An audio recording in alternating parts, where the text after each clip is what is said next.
أسماء لفروع أسلاف الشعب الكردي في كتب الديانات الثلاث، وهي اليهودية والمسيحية والإسلام.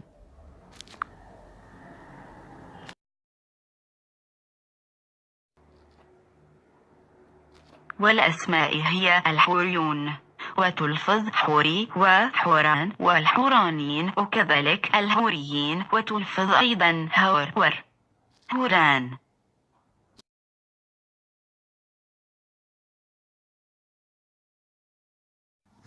نموذج من كتاب الديانة اليهودية التوراة. سفر الاستثناء. بنو عيسو الذين كانوا ساكنين أرض سعير، الذين أهلكوا الحورانيين من قدامهم وورثوهم وسكنوا أرضهم إلى اليوم الحاوين، الذين يسكنون في حضريم وحتى وعارى وهم الفدفنين، الذين خرجوا من ثمود فأهلكهم وسكنوا في أرضهم، فقدموا وارتحلوا وعبروا وادي أرنون.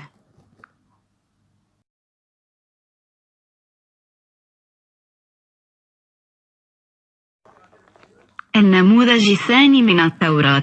وذهب مسيح 11 يوما من حويب إلى جبل ساعير إلى رقم حابة، وجاء أيضا إن إلهيم ربنا قال لنا إذ كنا في حوريب أنكم قد أكثرتم جلوس في هذا الجبل. النموذج الثالث من التوراة. وارتحلوا من قادس ونزلوا هور الطور الذي في أقصى أدوم، ثم صعد هارون الحبر إلى هور الجبل عن أمر إلهيم وقوله، فمات هنالك في سنة 40 من خروجهم من أرض مصر في أول يوم من الشهر الأول، وهارون يومئذ بن 123 سنة، ومات في هور الطور.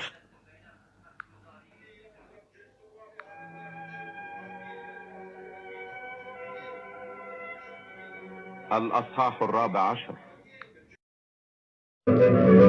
وفي السنة 14 أتى كدر لعومر والملوك الذين معه، وضربوا الرفائيين في عشتاروث قرنايم، والزوزيين في هام، والإميين في شوى قريتين، والحوريين في جبلهم سعير إلى بطمة فاران التي عند البرية.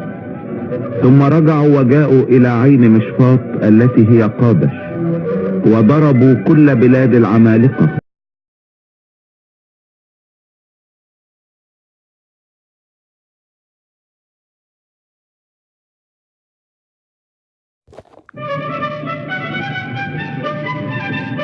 الأصحاح 36. هؤلاء بنو سعير الحوري سكان الأرض، لوطان وشوبال وصبعون وعنا وديشون وإيصر وديشان.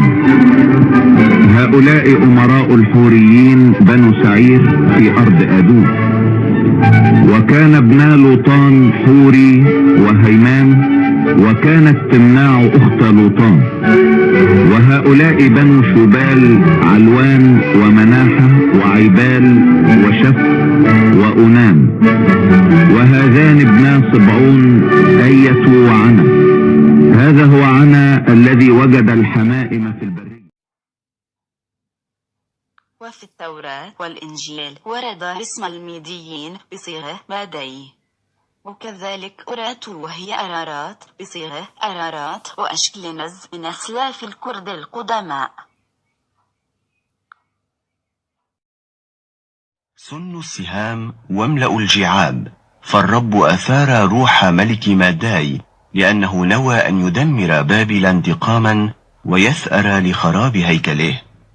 على أسوار بابل ارفعوا الراية، شددوا الحراسة وأقيموا الرقباء، هيئوا الكمين، فالرب نوى أن يفعل ما قاله على سكان بابل. أيتها الساكنة عند المياه الغزيرة، أيتها الكثيرة الكنوز، هيئوا على بابل الأمم، ونادوا عليها ممالك أرارات ومني وأشكناز. ولوا للهجوم عليها قائدا، وأخرجوا عليها الخيل كالجراد الزاحف. هيئوا عليها الأمم ونادوا ملوك ماداي وحكامها وولاتها وجيوش الأرض التي تحت سلطانهم، فتتزلزل الأرض وترتعد، لأن للرب قصده، فيجعل أرض بابل مقفرة لا ساكن فيها.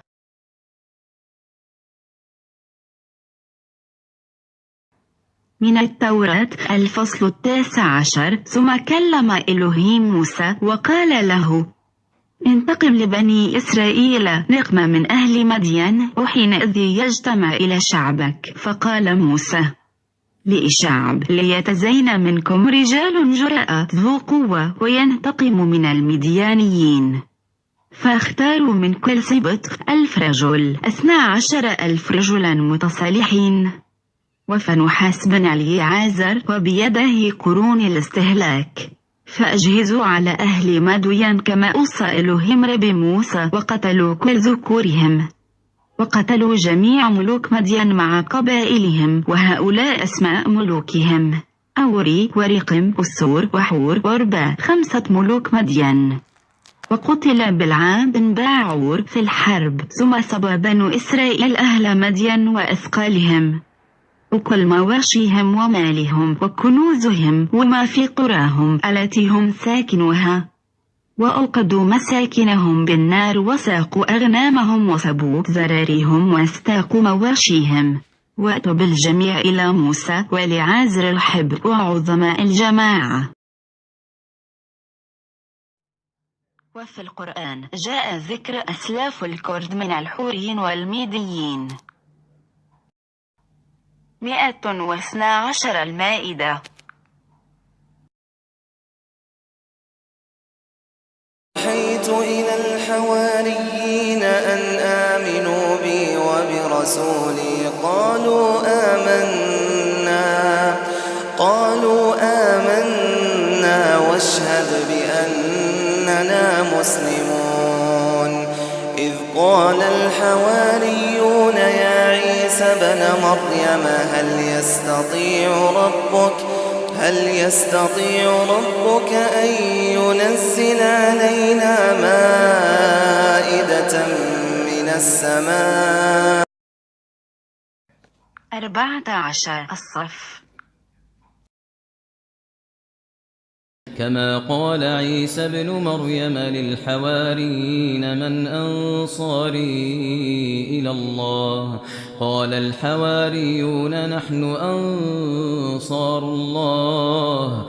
فآمنت طائفة من بني إسرائيل وكفرت طائفة، فأيدنا الذين آمنوا على عدوهم فأصبحوا ظاهرين.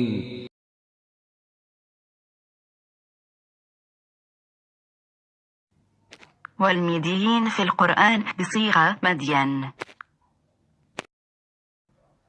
85. الأعراف.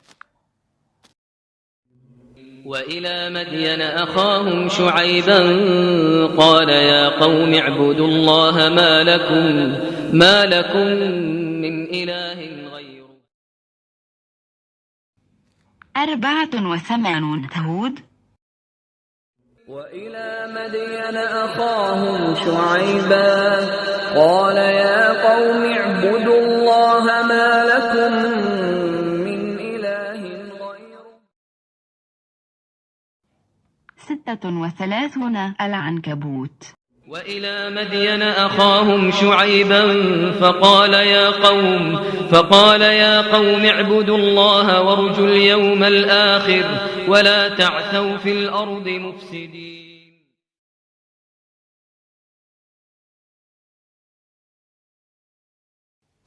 أثار مدين أو المعروفة بأصحاب الإيكة القدماء.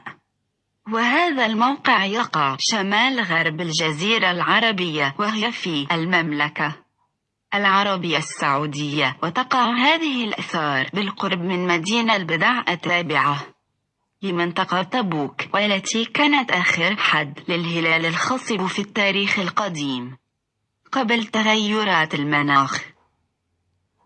أيضا غرفة أخرى تتسع ل3 أشخاص، كبيرة يعني، ولها باب، وهذا يدل حسب رأيي أنها استخدمت من قبل الأنباط. الغريب أن الأنباط سواء في مدائن صالح يعني الحجر لم يقولوا إنها هذه كانت لقوم قبلنا، وقلنا ذا الكلام. هذه عادة دائما الغالب ينفي ويلغي ويجرف ثقافة المغلوب.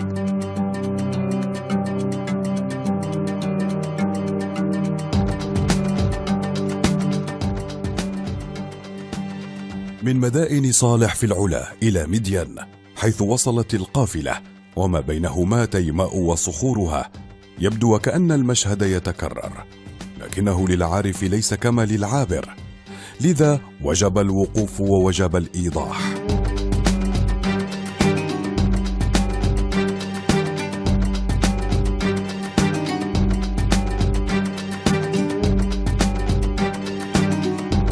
وكما ترون فإن مغائر شعيب كما ترون لقدمها عمل فيها عوامل التعرية. انظروا عوامل التعرية كيف أخرجت حجر المرو، وأيضا لا يوجد لوحة كما هو موجود في يعني الأنباط لم يضعوا لوحة أن هذه المقبرة لفلان ولفلان، والمقبرة الثانية وضعوا لوحة لكن لم يكتبوا عليها أسماء، ربما أنه لم يكن هناك وقت لهذا النحات عندما أتى. وكما ترون فإن هنا مدرجات كانوا يجلسون هنا، وهذا دليل أن ربما استخدمت بعد قوم شعيب استخدموها الأنباط، لأنهم أصحاب البيت يجلسون حول البيت كما نرى في الدرعية وفي الآثار. دائما نجد أمام أبواب البيوت درج يجلسون فيها الناس، ولو كانت فقط للقبور والجنائز لما جلسوا عندها طوال الوقت. من يجلس بجانب قبور؟ تعرفون وضعية القبور.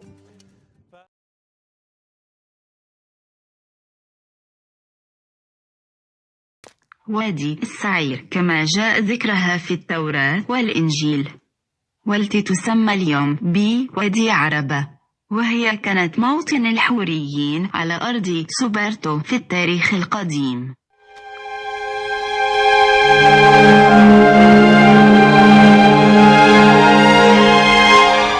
الطابع الصحراوي يطغى على قضاء وادي عربة، 8 تجمعات سكانية تتوزع على طريق يمتد ل 150 كيلومتر.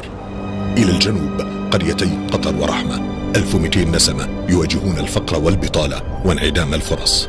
1450 نسمة يتوزعون على الريشة، غرندل وبئر مذكور، مجتمعات غير منظمة تسودها الأمية وضعف التأهيل. إلى الشمال غريغرا وفينان.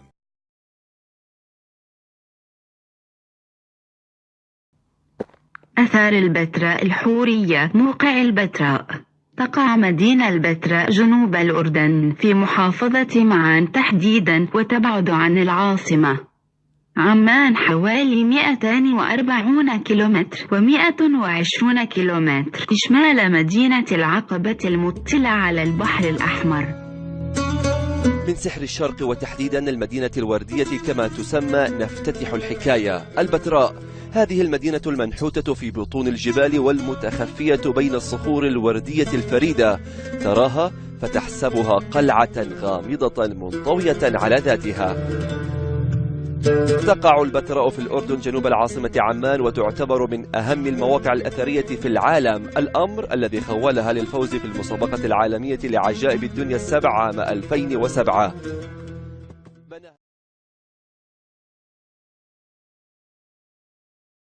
بعض من الآثار القديمة للحوريين في الأردن غرب عمان 17 كيلومتر.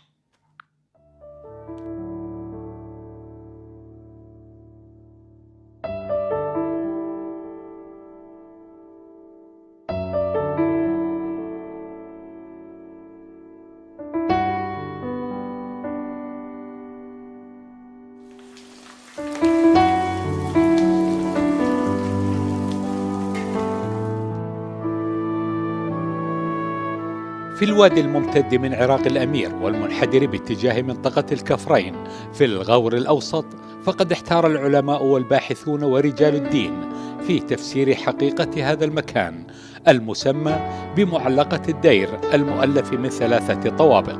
حيث توجد فيه حوالي 2300 فتحة لتجميع وحفظ جماجم الرهبان لجعلها نصبا تذكاريا للمؤمنين على هذه الأرض.